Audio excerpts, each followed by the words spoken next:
trick, hack. You've got a lattice cutter. These things are awesome, right? But what they do need is they need flour to be able to run smoothly throughout the pastry. Otherwise, what you'll find is it will actually stick to the lattice cutter itself. So, be generous. The other little trick is, you've got this paper, you need to use this paper. What I always do is I don't start right at the end.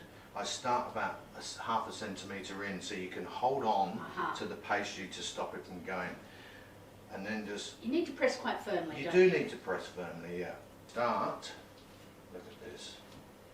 Look at this, you'll get this amazing lattice work.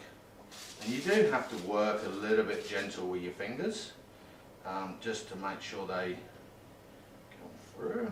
So. Again, I was surprised when I did it how easy it is to make it look good. Oh, it is. You just have this part. You just have to be a little bit delicate with. You just start pulling it out like so.